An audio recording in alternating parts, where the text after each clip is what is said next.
আমি সাধারণত সকালের দিকে কিন্তু ভাত খাই না, তবে যেদিনকে আমি ভাত খাবো বলে মনে করি না সেদিনকে কিন্তু এই রকম লঙ্কা লাল লাল করে ভেজে নিয়ে এর সাথে কী দিয়ে খাওয়া যায় বলো তো? তোমরা গেস করো। ভিডিওটা শেষ পর্যন্ত দেখতে থাকলে তারপর তো জানতেই পারবে। এই যে চলে এসেছে আলু সিদ্ধ। তো আলু সিদ্ধ এরকমভাবে লঙ্কা ভেজে মেখে খেতে যে কী মজা, যারা খায় তারাই জানে।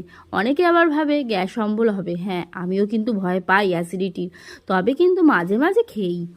তবে মাঝে মাঝে কিন্তু ভয় বা উপকারের কথা ভুলে গিয়েও মাঝে মাঝে একটু পেটটার কথাও শোনা দরকার। তো যাই হোক, আজ কিন্তু আলু সিদ্ধটা একটুখানি স্পেশাল করে মাখবো। তো জানি না তোমরা এভাবে কখনো মেখে খেয়েছো কি না, অবশ্যই কিন্তু যারা খাওনি তারা একবার ট্রাই করে দেখো। দুর্দান্ত লাগে, দুর্দান্ত। গরম গরম ধোয়া ওঠা ভাত আর তার সাথে এই রকম করে আলু সিদ্ধ মেখে দেখো। এটা হচ্ছে গিয়ে বড়ি। তো বড়িটাকে ভালো করে ভেজে নিয়েছি, আর বড়িটা কিন্তু অবশ্যই ঘরে করা বড়ি।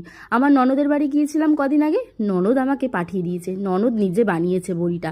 তো দারুণ কিন্তু বড়িগুলোর টেস্ট। আর বাড়িতে বানিয়ে নিতে পারলে তো তার স্বাদই হয় আলাদা। যারা বাড়িতে না বানাতে পারো অবশ্যই কিন্তু দোকান থেকেও কিনে খেও, দুর্দান্ত লাগে, একবার শুধু খেয়ে দেখো। যাই হোক, এবার ডলাই মলাই করে মাখার পর এবার খাওয়া দাওয়ার পর্ব। তো আমি কিন্তু আলু ভাতেটা দিয়ে পুরো ভাত চটকে মোটকে খাই না, আমি এইভাবে এক গ্লাস ভাতের মধ্যে এইভাবে ভরিয়ে ভরিয়ে খেতে ভীষণ ভালোবাসি। ভিডিওটা এই পর্যন্তই। ভালো লাগে লাইক কমেন্ট শেয়ার করে দিও।